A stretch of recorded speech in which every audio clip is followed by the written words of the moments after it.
Buen día, estimados estudiantes, gusto en saludarles. Vamos a continuar con la unidad número 3 de la asignatura Salud Pública, que específicamente el Sistema Público Nacional de Salud. Hoy vamos a conversar un rato sobre lo que es el Sistema Público Nacional de Salud y cómo está estructurado. Bien, cuando hablamos del Sistema Nacional de Salud debemos entenderlo como un conjunto de organizaciones, instituciones y recursos cuyo objetivo principal, por supuesto, es llevar a cabo actividades encaminadas a mejorar la salud de la población. Algunas de las características del Sistema Nacional de Salud, del sistema de salud, es que debe ser universal para garantizar una cobertura a toda la población.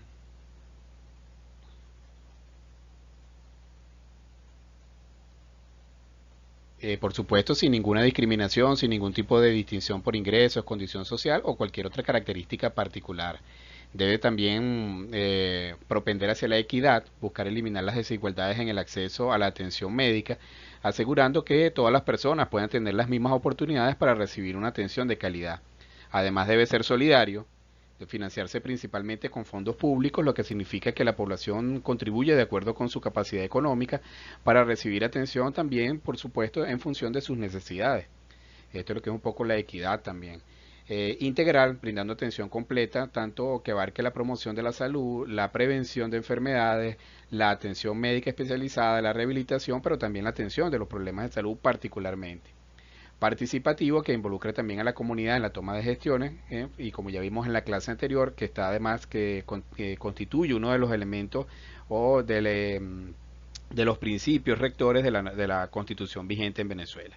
Los sistemas nacionales de salud pueden variar, por supuesto, en su organización y funcionamiento según cada uno de los países en los que se encuentra, pero casi todos tienen como objetivo garantizar el acceso universal a la atención médica de calidad. Y fíjense entonces que se habla desde carácter de la atención médica, del carácter curativo para enfermedades infecciosas y no infecciosas fundamentalmente. Sin embargo, también se debe tratar de que sea integral, es decir, que provea prevención, promoción de la salud, prevención de las enfermedades, atención a las enfermedades específicamente o a los problemas de salud y por supuesto la rehabilitación. En Venezuela, el Sistema Público Nacional de Salud es el ente encargado de regir el sistema de salud, creado, por supuesto, a partir de la Constitución. Ya existía, solamente que se refunda a partir de 1999 con la Constitución vigente y tiene como objetivo garantizar el derecho a la salud de toda la población. Está integrado por el Ministerio del Poder Popular para la Salud, que es el ente principal, el ente rector, y se encarga en el cual se formulan las políticas que vamos a explicar un poco más adelante. También todas las instituciones públicas que reciben financiamiento público forman parte de este sistema público nacional de salud, que ya lo vamos a explicar con más detalle en las siguientes láminas.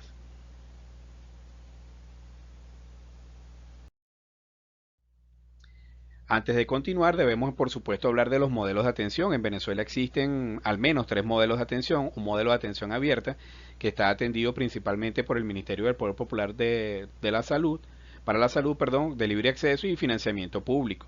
Pero también hay un modelo de atención cerrada que es atendido por el Instituto Venezolano de los Seguros Sociales, que presta atención y servicios solamente a los afiliados y es financiado por las cotizaciones de los empleados y patronos. Aquí también pudiéramos incluir, por ejemplo, el IPASME o el IFA, que son instituciones cerradas que ofrecen servicios solamente a sus poblaciones específicas.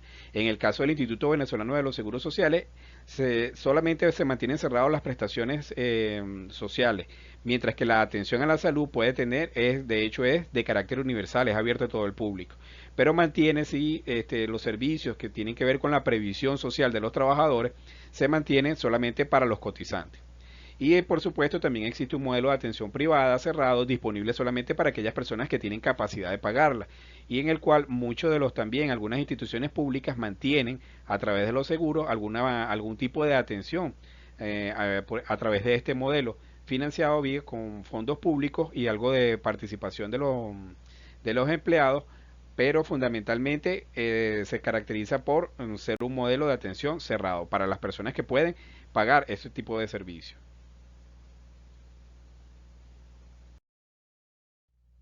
¿Cuáles serían algunos de los componentes de estos subsectores? Bueno, tenemos que en el subsector privado, por ejemplo, existen las clínicas privadas, algunos sanatorios, lo que llaman algunas colonias, casas hogar, albergues, consultorios privados, policlínicas, servicios médicos de empresas, organismos benéficos sin fines de lucro.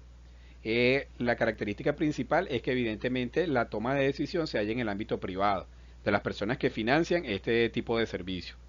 Mientras que el subsector público, entonces ahí se encuentra el gobierno central y este está representado por el Ministerio del Poder Popular para la Salud, el Instituto Venezolano de los Seguros Sociales, los servicios médicos de las instituciones autónomas, por ejemplo, los servicios médicos de empleados, los servicios médicos de los estados, los servicios médicos municipales. Por ejemplo, los servicios médicos de empleados, el Ministerio de Salud tiene un servicio médico donde se atienden los empleados del Ministerio de Salud.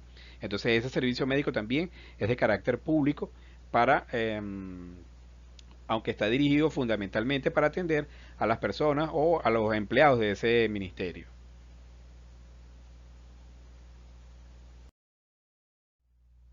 Entonces, en el subsector privado son instituciones que reciben financiamiento proveniente fundamentalmente de fuentes privadas, como ejemplo los seguros de hospitalización, cirugía y maternidad, que son prepagadas, y los pagos directos, es decir, las personas que pueden pagar los servicios, que tienen los suficientes recursos económicos para poder acceder a estos servicios y pagar el costo de los mismos. Evidentemente, la capacidad de decisión de estas instituciones depende de quien financia los servicios, es decir, está en el ámbito privado. Sin embargo, como el país también, por supuesto, tiene legislación, estos servicios podrán hacer lo que la legislación le permite hacer. Es decir, no significa que por ser entes privados o que cuyo poder de decisión se halla en el ámbito privado de las personas particulares, ellos puedan hacer lo que mejor les parezca, sino que tienen que cumplir con la ley. Es decir, pueden hacer dentro de la ley lo que la ley les permite hacer. Y ahí pueden tomar cualquiera de las aristas, pues, o cualquiera mm, de las actividades, perdón, cualquiera de las actividades que el Estado permite hacerle según la legislación. La capacidad de decisión es especialmente referente a servicios y prestación e inversión, y la responsabilidad de la organización es privada e independiente, por supuesto, ¿verdad? Ya que al ser privado, pues depende de los dueños o de los accionistas o de las personas que financian el servicio.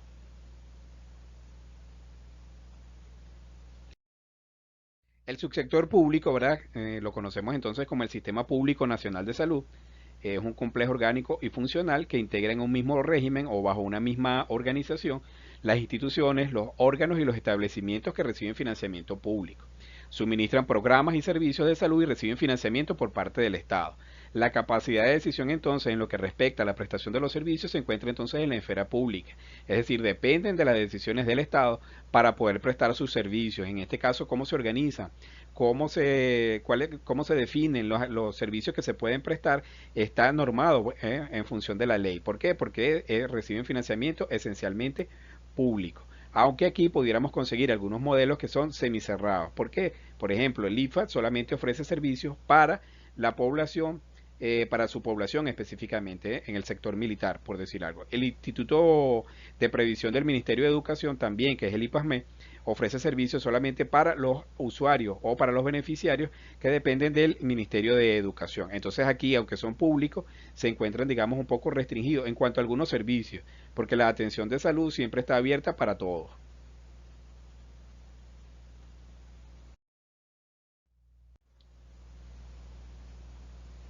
Bien, las características del Sistema Público Nacional de Salud es que es único, descentralizado, está organizado como un sistema intergubernamental, es decir, aquí deben participar tanto los estados, los municipios y el nivel local en la organización, estructura y la prestación de los servicios de salud. Debe ser participativo, digamos, estos son los principios rectores que se hallan en la Constitución y a través de los cuales se debe desarrollar este Sistema Público Nacional de Salud. Debe ser también intersectorial, es decir, debe contemplar la participación de diferentes actores, no solamente el Ministerio del Poder Popular para la Salud, sino otros servicios, otros sectores que también son fundamentales para garantizar la salud integral de la población. Por ejemplo, el Ministerio del Poder Popular para la Educación, el Ministerio del Poder Popular para la Infraestructura, etcétera, entre otros servicios o entre otros entes que son necesarios para garantizar la salud de la población. Y todos bajo la rectoría del Ministerio del Poder Popular para la Salud.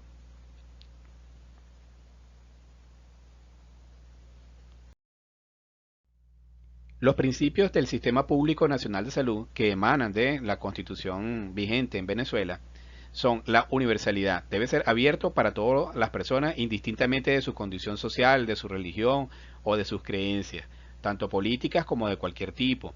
Es decir, no debe haber discriminación en el acceso, ya sea que la persona tenga o no tenga recursos. Debe ser equitativo. También garantizar mayores servicios para quien más necesidades los tiene. Eso sin menoscabo, por supuesto, de la universalidad como un derecho fundamental. Además de eso, debe ser solidario. Ya lo hemos dicho, el financiamiento debe provenir de fuentes públicas principalmente y debe ser de la contribución que hacen las personas a través de los impuestos.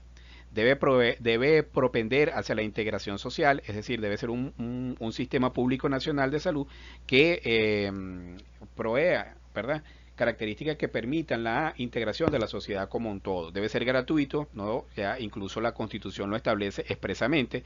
Debe propender también a la participación o garantizar la participación de la comunidad en la toma de decisiones. Debe, por supuesto, ofrecer calidad en la prestación de los servicios, tanto en los equipos, en la infraestructura, como también en la atención per se. Debe ser eficiente, debe ser eficaz, es decir, la eficiencia está en el uso de los recursos, en la manera como se utilizan los recursos, es decir, cómo se invierten esos recursos para obtener, en este caso, la salud de la población. Y la eficacia es que realmente se proceda, se adquiera, ¿verdad?, a través del Sistema Público Nacional de Salud, se garantice la salud de la población. Y además debe ser adecuado culturalmente. Ya esto lo hemos conversado en diferentes momentos de la asignatura. Debe incluso incorporar también prácticas ancestrales que estén en consonancia con las diferentes culturas que hacen vida en Venezuela.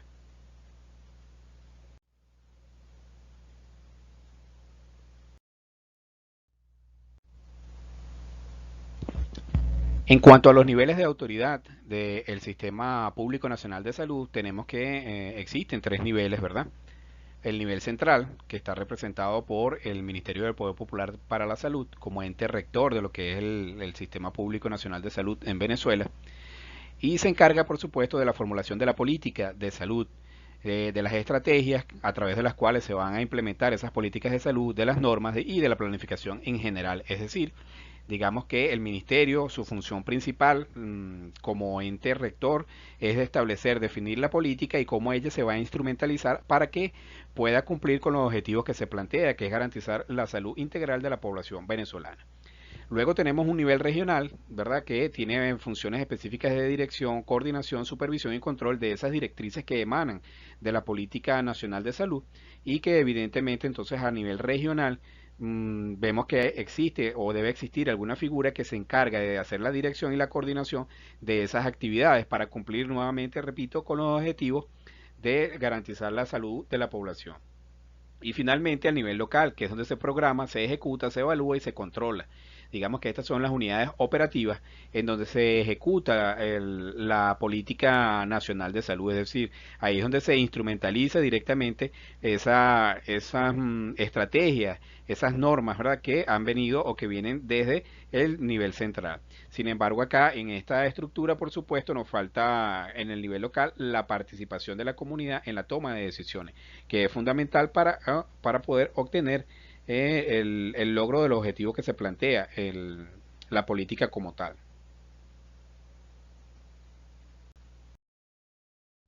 Fíjense, aquí les presento el organigrama funcional que tiene el Ministerio del Poder Popular para la Salud y que se encuentra en la página web del ministerio. Ustedes pueden entrar y pueden revisar tranquilamente ahí. Entonces, fíjense que está por supuesto, el despacho del ministro. Y después tenemos los despachos de los viceministerios, un viceministerio de salud integral, un viceministerio de redes de atención ambulatoria de salud, el despacho un viceministerio de hospitales, un viceministerio de redes de salud colectiva y un viceministerio de recursos, tecnología y regulación.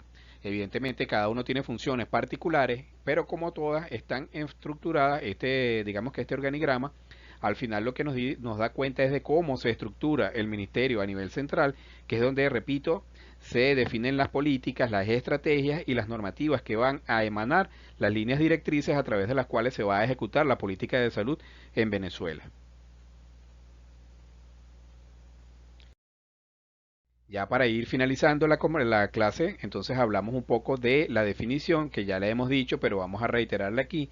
El Sistema Público Nacional de Salud, entonces, es un sistema, es una estructura orgánica funcional que integra en un mismo régimen todas las instituciones y órganos y establecimientos públicos. Es decir, no solamente es el Ministerio del Poder Popular para la Salud, en este caso el Ministerio es el responsable, pero ahí también están integradas todas las instituciones que reciben financiamiento público, que llevan a cabo programas y servicios de salud, así como aquellos que reciben financiamiento por parte del Estado. Entonces, fíjense que, digamos que el Sistema Público Nacional de Salud, su característica particular es que reciben financiamiento público, fondos del Estado, y deben estar bajo la dirección del Ministerio del Poder Popular para la Salud, que es el encargado, es el responsable de la política de salud en Venezuela. Entonces, esa es, digamos, la definición o lo que la característica principal, perdón, del Sistema Público Nacional de Salud.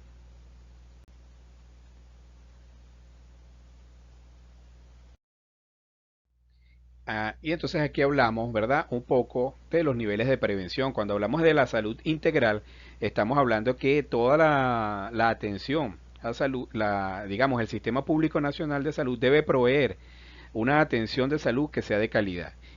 Para ello, ¿verdad? Y además que sea integral. Y para que sea integral debe, por supuesto, trabajar en estos cuatro ejes que están aquí. Es decir, los niveles de prevención. Se habla de una prevención primaria, que son medidas sanitarias dirigidas a evitar la ocurrencia de problemas de salud en la población. Es decir, es prevención de las enfermedades y promoción de la salud, estilos de vida saludables, etcétera. Entonces, esta prevención primaria, el Sistema Público Nacional de Salud debe proveer atención considerando estos tres elementos. También debe proveer, perdón, prevención secundaria, fundamentada en la detección rápida, temprana de los problemas de salud y el tratamiento oportuno de los problemas de los mismos para prevenir mayores daños. Adicionalmente, disminuir la discapacidad y la disminución del daño. Eso es lo que se busca con la prevención secundaria. Entonces, la prevención secundaria está dirigida fundamentalmente a la atención de los problemas de salud, es decir, al modelo a la curación de los eventos de salud. La prevención terciaria consiste entonces en garantizar la rehabilitación del paciente y disminuir la discapacidad dejada por el problema de salud. Y aquí debemos ser enfáticos en que esta discapacidad puede ser tanto física como social, ¿verdad? O psicológica. Entonces, la prevención terciaria debe proveer servicios de rehabilitación física, social y psicológica. Cuando hablamos de social, por ejemplo, es que un accidente, la persona haya podido quedar con alguna secuela y no haya podido reincorporarse nuevamente a sus funciones laborales. Entonces es necesario que el Estado, además de que provea la rehabilitación desde el punto de vista físico para que recupere nuevamente su movilidad, también debe proveer la necesidad de poder reincorporar a esa persona, reinsertar a esa persona nuevamente en actividades productivas, es decir, para que tenga una salud integral. Finalmente, también se ha hablado durante las últimas décadas de algo que se conoce como una prevención cuaternaria. Y el propósito de esta prevención cuaternaria es evitar posibles daños a la salud por parte del personal médico. Entonces, para ello, entonces esta prevención cuaternaria lo que consiste es en la no intervención médica innecesaria, es decir, esa práctica que se ha vuelto muy común en la cual se solicitan exámenes por solicitar exámenes, sino también la prescripción de medicamentos cuando no son realmente necesarios. Entonces se ha ido incorporando este término de la prevención cuaternaria precisamente para evitar esto, es decir, para tratar de evitar causar más daño que beneficio. Por ejemplo, uno de los objetivos de la prevención cuaternaria consiste en desmedicalizar la vida diaria ante el abuso de la definición de salud, la enfermedad y de los factores de riesgo.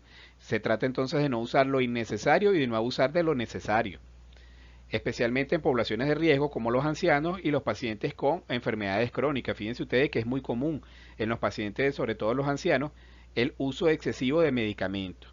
Entonces también lo que se busca con esta prevención cuaternaria, con esta incorporación de este nuevo nivel, es precisamente eso, es garantizar la beneficencia del paciente, es decir, que tenga salud y que la intervención del equipo de la salud sea lo menos posible.